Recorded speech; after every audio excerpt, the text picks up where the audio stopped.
Well, it just goes to show, and it's something we've seen over the years, that you never really know what's going on inside a locker room unless, like you guys, you were inside the locker room. From where you sit, how could have LeBron James or the Cavaliers kept Kyrie happy enough to want to stay?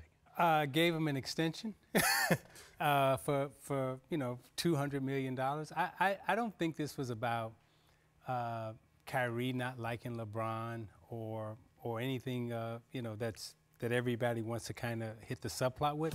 I really do think that, when you win a championship and you're, 24, 25 years old, you look around the league, you see Steph Curry getting paid, you see John Wall getting paid, you see the top point guards getting paid, and you want to get paid. And the opportunity to go play in Boston, play for Brad Stevens, play, in that Celtic organization, it's very appealing and very attractive. Now, we want to think that it's something more. I really don't think there's anything more to it. I've known LeBron, I know Kyrie. I didn't see any bitterness in terms of I don't like you as a person, I hate you, or any stuff like that. I think it really was a business decision that he made. It was the right business decision that he made, and it was the right business decision that he made at the right time. I'm going to take it a step further because I think Isiah hits it on the head. When you're 24 and you're a great player, Kyrie Irving believes he is the best player in the world. And he doesn't believe it like from an ego standpoint, like he really genuinely believes it. Russell Westbrook believes it. James Harden, like they really believe it. And so for Kyrie, when you're a young, great player, you want to find out what your ceiling is.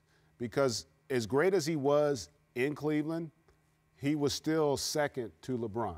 So even if they'd won it last year, LeBron would have been the MVP of the finals. But Greg, don't you think okay, you name Westbrook, you name Harden, and we former players, right?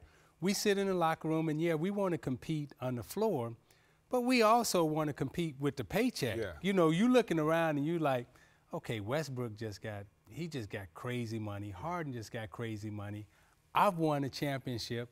I'm that dude. I got to get paid, and I can't get paid while LeBron is still here, because next year, LeBron's getting $200 million. Okay, so if he wants it. If he wants it. So when do I get paid, right? And everybody's like, well, you got to wait 2 years. And with as much money floating around right now, in my opinion, Kyrie Irving made a business decision, and it's not anything personal against LeBron or Cleveland or anybody else. I can go to Boston, I can get an extension, I can get paid. But he also, think of it after LeBron potentially leaves next year. I don't think LeBron's leaving. I'm not saying, but if you thought he was, the fact that he's in Boston, where he's with a team that's going to be a contender for the next 5 to 8 years, and he's unquestionably the best player. And the core is in place, not going anywhere. At least it doesn't appear that way.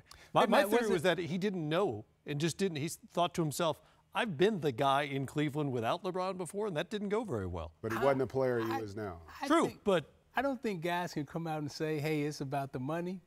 But when I look at it, very few do. But I think I'm following the money trail. Okay, to me, this is about, okay, it's like when I think Bill Russell always had in his contract, I need to get $1 more than Wilt Chamberlain. Right. We do have the money ego. Sure. Okay. Sure, I get that. And I think that's what this was all about.